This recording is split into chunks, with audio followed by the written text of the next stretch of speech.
Namaste.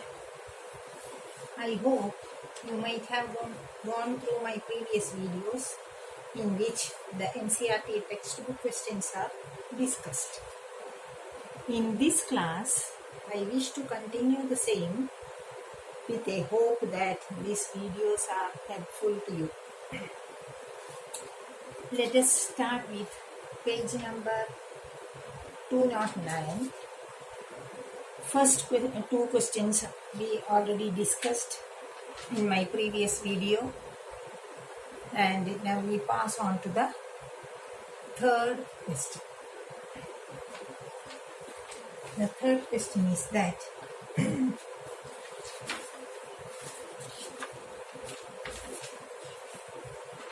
let the resistance of an electrical component remains constant while the potential difference across the two ends of the component decreases to half of its former value. What change will occur in the current through it? Here, what all data is given. Resistance of an electrical component remains constant. What does it mean? R is constant. R is constant. That is the same wire we are using in both the cases. Okay. Question number 3, page number 209.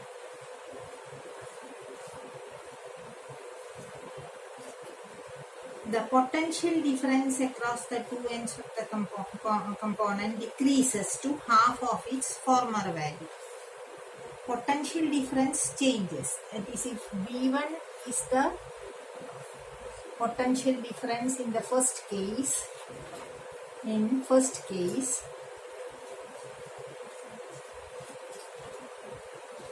it decreases to half of its former value means in the second case, that is V2 becomes equal to V1 by 2 in the second case, right? Okay. Here the question is, what change will occur in the current through it? In the first case, I1 is equal to, what is the formula? V1R, right? I1 is equal to V1R. Okay. What about I2? That is second case. Instead of this V1, this V1 becomes equal to half. I2 is equal to V2R, which is equal to V1 by 2 into R, right? That is, what is V1R? That we know I1. That is equal to half I1, right? So what happens to the current? Current also reduced to half.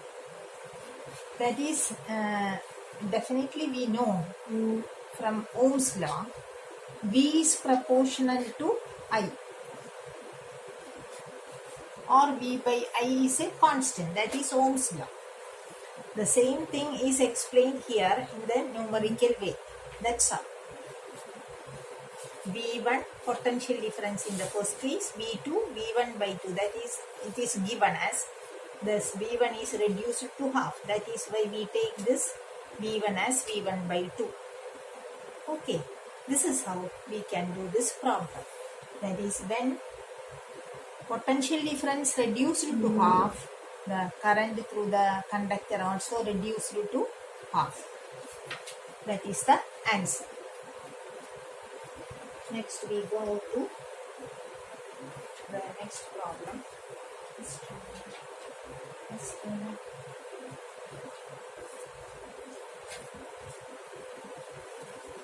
Next one. Fourth problem.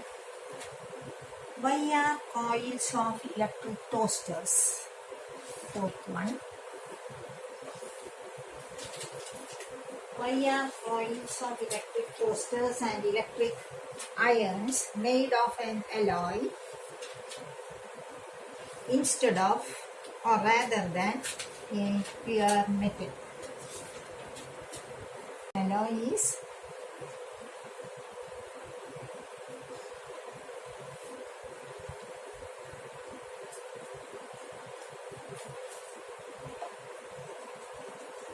of an alloy is greater than that of pure metal. Pure metal has less resistivity, that was mentioned earlier. That is why I put the sign in this way. Here, resistivity of an alloy, when you are writing it as points, you write resistivity of an alloy is greater than that of pure metal. And it is less oxidized and having high melting point. The next question.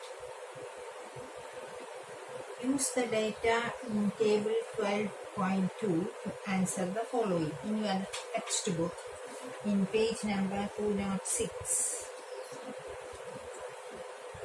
207, one table is given. The question is, which among iron and mercury is a best conductor? Iron and mercury. Question number 5. Iron and mercury are given, and their resistivity is given as iron 10 into 10 raised to minus 8 and mercury is 94 into 10 raised to minus 8.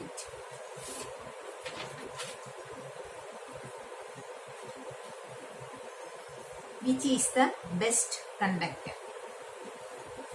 Best conductor means resistivity is low. Those which have less resistivity are good conductors,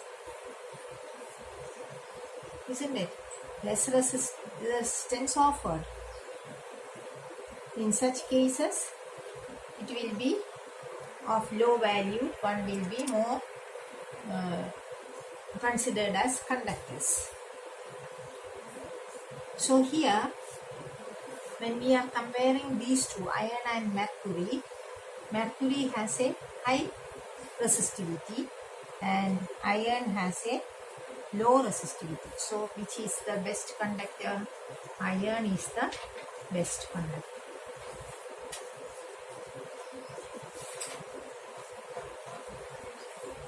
Iron is the best conductor. Okay.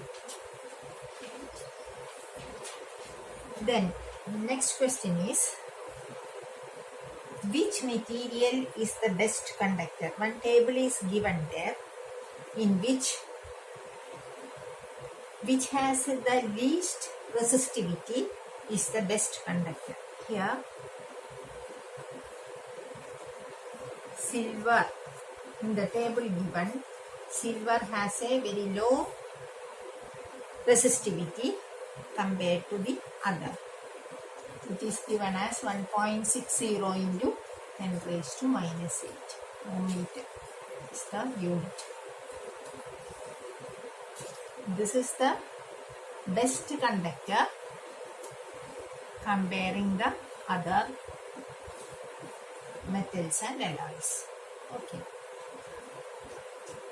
One table is given in the page 207. Go through that table and finalize your answer. Thank you for watching. See you next time.